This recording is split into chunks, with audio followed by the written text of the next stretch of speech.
दोस्तों, अगर आप आज से ये डिसाइड करते हो कि मैं हर महीना 20,000 रुपीज सेव करूंगा, no matter what, no matter market कितना ऊपर है या कितना नीचे, मगर कम से कम 20,000 मैं इन्वेस्ट करने वाला हूँ। दोस्तों, इसे commonly systematic investment plan SIP कहते हैं।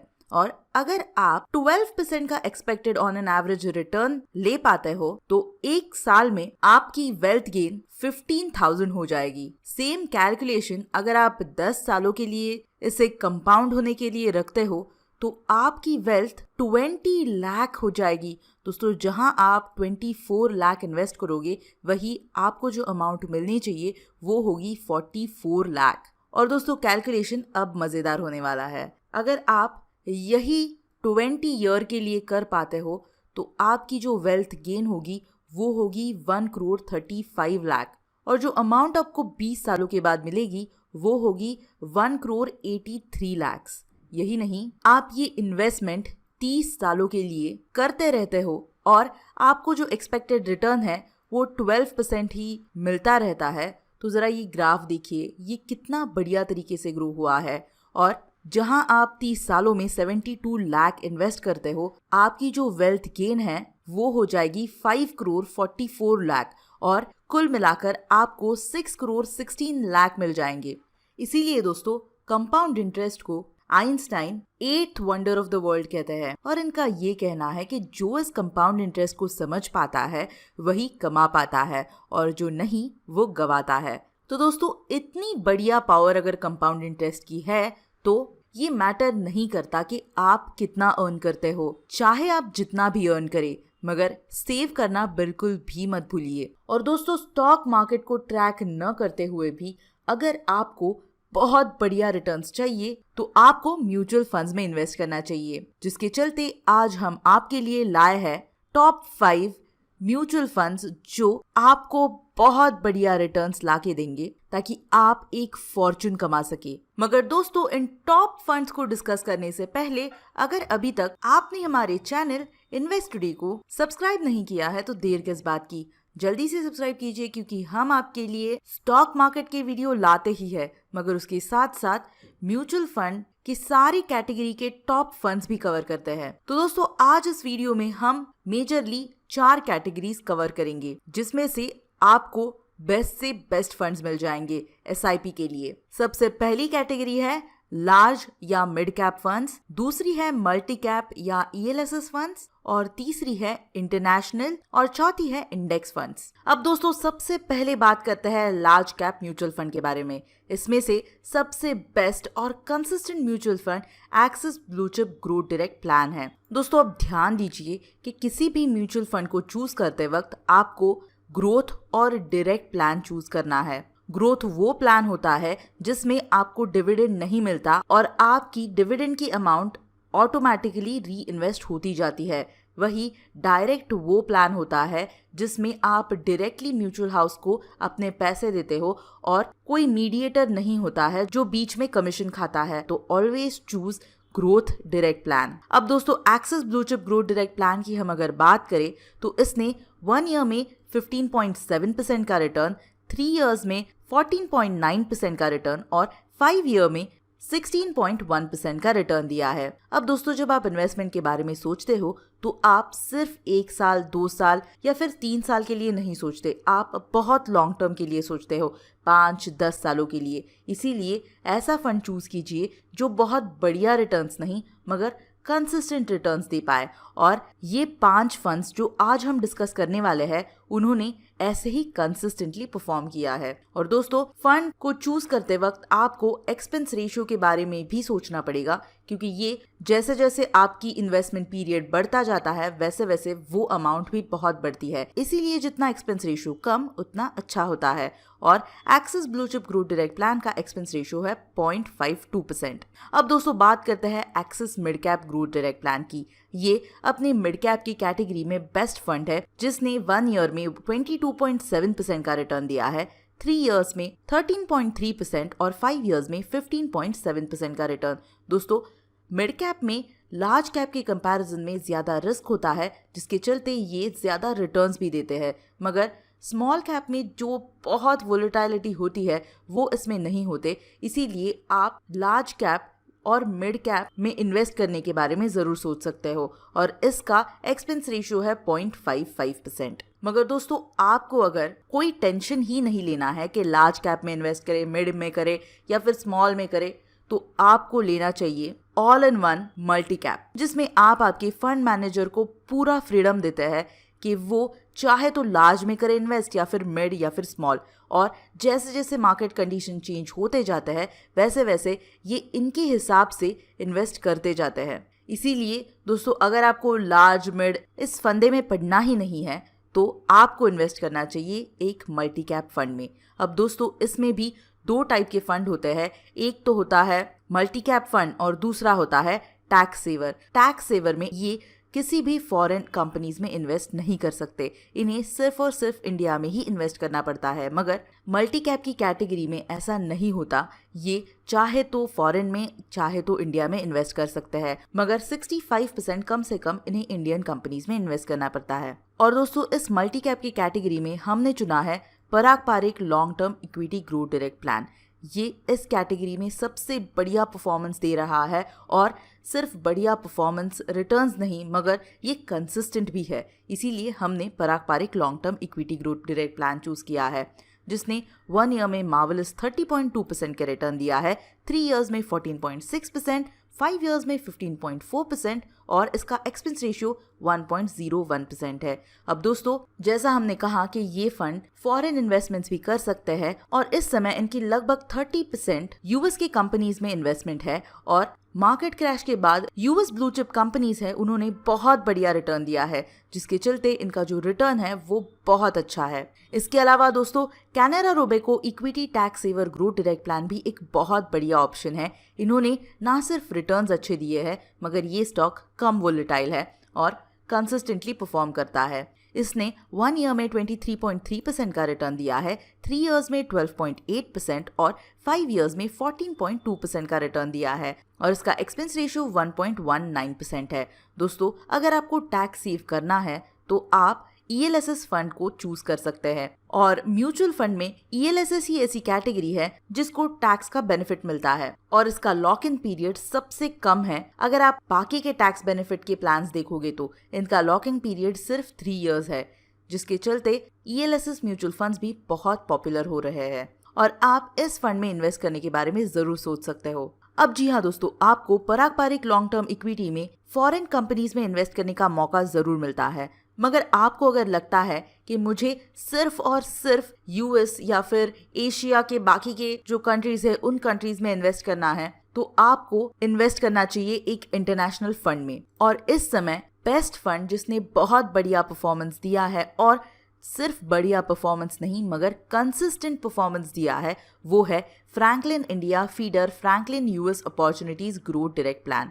इसका 1 ईयर का रिटर्न बहुत मार्वलस है, 47.3%, 3 इयर्स का भी 28.4% और 5 इयर्स का 20.7% है, और इसका एक्सपेंस रेशियो भी 0.61% है। दोस्तों, आप जरूर आर्ग्यू कर सकते हो कि इस फंड से बहुत बढ़िया रिटर्न्स बाकी के फंड्स ने दिए हैं, मगर आपको सिर्फ 1 साल के नहीं मगर 5 सालों के रिटर्न्स या फिर रोलिंग रिटर्न्स भी देखने चाहिए, और उसके हिसाब से देखना चाहिए कि वो फंड कैसे परफॉर्म कर रहा है। और दोस्तों, अब जब हम रोलिंग रिटर्न्स के पॉइंट पर आ रहे हैं तो देखते हैं इन सब फंड्स का रोलिंग रिटर्न्स क्या है।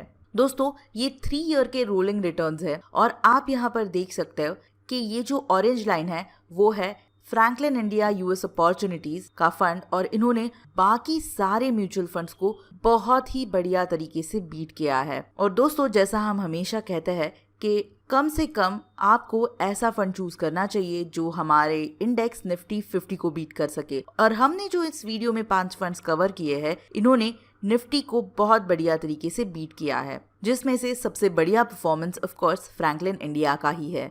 मगर और बाकी के फंड्स ने कैसा परफॉर्म किया है, इसके लिए जरा ये डेटा देख लीजिए। इसमें आपको पता चल जाएगा कि इसने लेस देन 0 कितने बार परफॉर्म किया है, 0 to 10% कितने बार रिटर्न दिया है, और 10 to 20 और 20 to 30% में कितने बार रिटर्न दिया है, और कुछ फंड्स तो ऐसे होते हैं जो 30% से ज्यादा भी रिटर्न्स देते हैं। तो दोस्तों इसमें हमने 3 इयर्स की रोलिंग रिटर्न्स लिए हैं और इसमें आप देख सकते हो कि किसी भी फंड ने 0% से कम कभी भी रिटर्न नहीं दिया है और यही सबसे बढ़िया बात है और ये बात आपको भी जरूर चेक करनी चाहिए किसी भी फंड में इन्वेस्ट करने से पहले। वही दोस्तों आप यहाँ पर देख सकते हो कि एक्सिस ब्लू चिप और Parag Parikh long term equity fund ने मैक्सिमम टाइम्स 10 to 20% का रिटर्न दिया है, जो एक बहुत बढ़िया बात है। मगर इन्हीं फंड्स में से एक्सिस मिड कैप ने मोर देन 30% भी 6% टाइम्स दिया है, जो एक कमाल की बात है और यही एक प्लस पॉइंट होता है अगर आप मिड कैप और स्मॉल कैप में इन्वेस्ट करते हो। मगर ये रिस्की भी है, इसीलिए इन्होंने 0 to 10 भी 18.45% टाइम्स रिटर्न दिया है। मगर दोस्तों इसके अलावा भी आप यहाँ पर देख सकते हो कि कैनरा रोबेको ने भी 60.65% टाइम्स 10 to 20% का रिटर्न दिया है, जो एक बहुत बढ़िया बात है और इनकी कैटेगरी में ये सबसे अच्छा है क्योंकि ये कंसिस्टेंटली परफॉर्म कर रहा है और इसमें इतनी वोलेटिलिटी नहीं है। वही दोस्तों पराग लॉन्ग टर्म इक्विटी फंड का आप अगर देखोगे तो 12.03% टाइम्स इसने 20 to 30 के रिटर्न्स दिए हैं, जो एक कमाल की बात है। तो दोस्तों अगर आपको यूएस के फंड में इन्वेस्ट नहीं करना है तो आप यहाँ पर देख सकते हो कि हमने जो बाकी के 4 फंड्स चूज किए हैं वो ऑलमोस्ट सिमिलर रिटर्न्स ही देते हैं। मगर इसमें भी आप देख सकते हो कि बहुत बार सबसे बढ़िया return Parag Parikh long term equity fund ने ही दिया है। मगर दोस्तों नॉट नेसेसरी कि आप इसमें ही इन्वेस्ट करें, आप बाकी के फंड्स भी एक्सप्लोर जरूर कर सकते हो। मगर आपको SIP शुरू करनी है और आपको समझ में नहीं आ रहा है कि किस फंड में इस समय इन्वेस्ट करें, तो मेरे हिसाब से पराग पारिक लॉन्ग टर्म इक्विटी सही रहेगा। मगर आप एक्सिस मिड कैप या ब्लू चिप में भी इन्वेस्ट कर सकते हो क्योंकि इन्होंने भी कई बार बहुत बढ़िया तरीके से परफॉर्म किया है और निफ्टी 50 को तो बहुत तगड़े मार्जिन से बीट किया है। और दोस्तों अगर इन फंड्स की हम रिस्क और वोलेटिलिटी कैलकुलेट करते हैं तो axis blue chip growth fund आप यहाँ पर देख सकते हो कि इसका जो अल्फा है वो बहुत बढ़िया है इनकी कैटेगरी से कंपेयर करें तो। और दोस्तों अल्फा ये पैरामीटर होता है जो आपको बताता है कि एग्जैक्टली इस फंड ने अपने इंडेक्स या बेंचमार्क से कितनी ज्यादा रिटर्न्स दिए हैं। इस समय 4.7% ज्यादा रिटर्न्स एक्सिस ब्लू चिप ने दिए हैं। वही बीटा वो पैरामीटर होता है जो आपको वोलेटिलिटी बताता है कि ये फंड कितना वोलेटाइल है और आपको इसकी वैल्यू जितनी कम हो उतनी अच्छी होती है। और एक्सिस ब्लू चिप का बीटा 0.77 है, जो बहुत कम है और बहुत बढ़िया है। वही दोस्तों बीटा से आपको ये भी पता चलना चाहिए कि ये एग्जैक्टली कितना फ्लक्चुएट होता है, कितने %, और ये बताता है स्टैंडर्ड डिविएशन। आप यहाँ पर देख सकते हो जहाँ इनके कैटेगरी का 21 है वही standard deviation axis blue chip का 17.69 है, जो बहुत बढ़िया है क्योंकि ये बहुत कम है। और दोस्तों शार्प रेशो जितना ज्यादा उतना अच्छा होता है क्योंकि शार्प रेशो आपको रिस्क बताता है। अगर आप 1.0 रिस्क फ्री इन्वेस्टमेंट्स कंसिडर करते हो तो जितनी नजदीक 1 के ये वैल्यू हो उतनी ही अच्छी होती है और इस समय शार्प रेशो इनका बहुत अच्छा है अगर आप इनके कैटेगरी से कंपेयर करें तो। और दोस्तों यही डेटा आपको पराग पारिक लॉन्ग टर्म इक्विटी में भी दिखाई देगा। इनका अल्फा देखिए कितना बढ़िया है, एक्सिस से भी बढ़िया है, मगर हम उसे कंपेयर नहीं कर सकते लिटरली क्योंकि वो एक लार्ज कैप फंड्स है। इसीलिए जैसा हम हर वीडियो में एक दूसरे से कंपेयर करते हैं उस तरह हम कंपेयर नहीं कर सकते क्योंकि ये फंड की कैटेगरी ही अलग है। मगर फिर भी अल्फा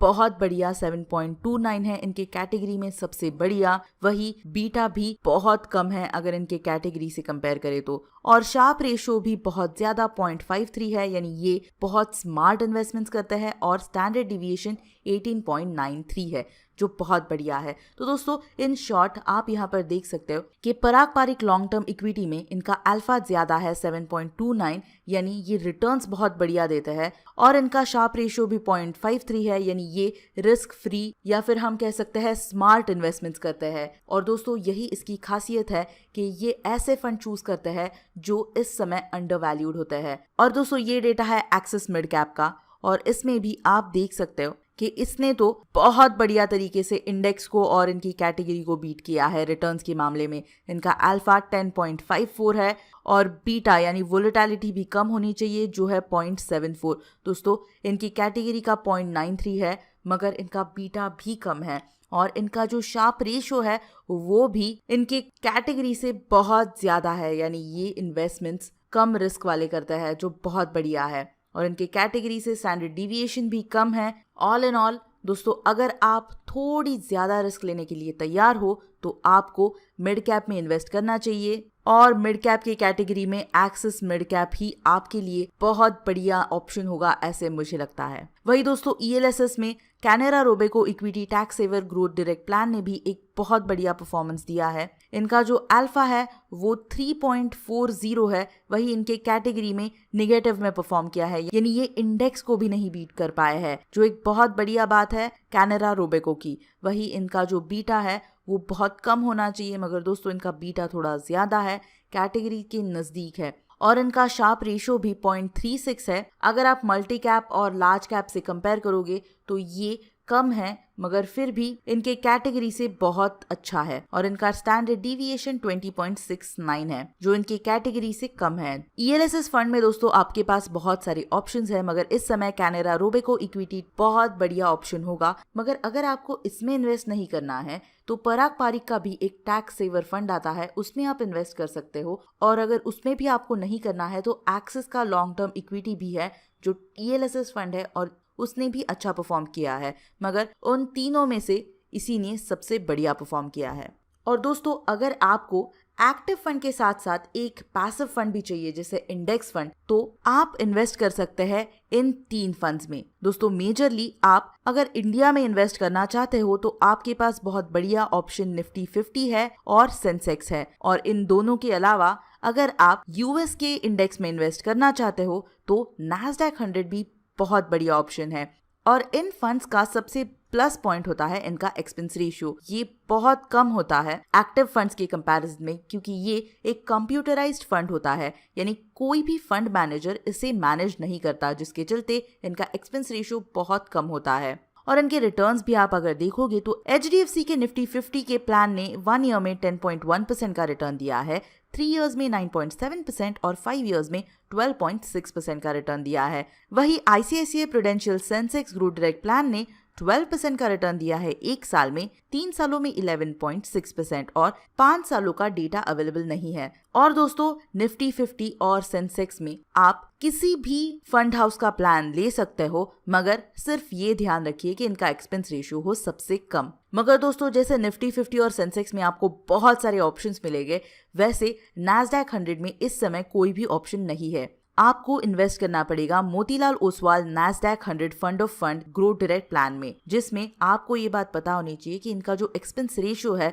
वो इस फंड का 0.1% है, मगर ये इन्वेस्ट करते हैं इनके नैस्डैक 100 के ETF में, और उस ETF का एक्सपेंस रेशियो 0.54% है। तो दोस्तों, ये भी एप्लीकेबल होगा, तो इस बात का भी जरूर ध्यान रखिएगा। मगर इस फंड ने 1 साल में कमाल के 52.9% का रिटर्न दिया है, क्योंकि मार्केट क्रैश के बाद यूएस ने बहुत बढ़िया परफॉर्म किया है, स्पेशली टेक्नोलॉजी सेक्टर ने, जिसके चलते इस फंड ने बहुत बढ़िया रिटर्न्स दिए हैं। और दोस्तों, इन कैटेगरीज में अगर आपको और भी ऑप्शन चाहिए तो प्लीज यहाँ पर आई पर क्लिक कीजिए। हमने इंडिविजुअली इनके कैटेगरी के बाकी के फंड्स के साथ कंपैरिजन की है, तो आप वो भी देख सकते हो। और दोस्तों, इन सारे ऑप्शंस में मुझे अगर आप पूछोगे तो मैं कौन से फंड में इन्वेस्ट करती हूँ, तो मैं तो Parag Parikh long term equity growth direct plan में इस समय इन्वेस्ट कर रही हूँ, और इसके अलावा मैं निफ्टी 50 में भी इन्वेस्ट करती हूँ। और क्या इसमें से आप भी किसी फंड में इन्वेस्ट करते हो या फिर किसी और फंड में इन्वेस्ट करते हो, हमें कमेंट्स में बताना बिल्कुल भी मत भूलिए, क्योंकि आपके कमेंट्स पढ़ने के बाद ही हमने उन लोगों के लिए ये वीडियो बनाया है जो लोग बिगिनर्स हैं और इक्विटी में इन्वेस्ट करना चाहते हैं। इसके अलावा दोस्तों, अगला वीडियो हम किस फंड का रिव्यू करें, हमें कमेंट्स में बताना बिल्कुल भी मत भूलिए, और इन्वेस्ट टुडे को भी सब्सक्राइब कीजिए ताकि आपका एक भी वीडियो मिस ना हो पाए।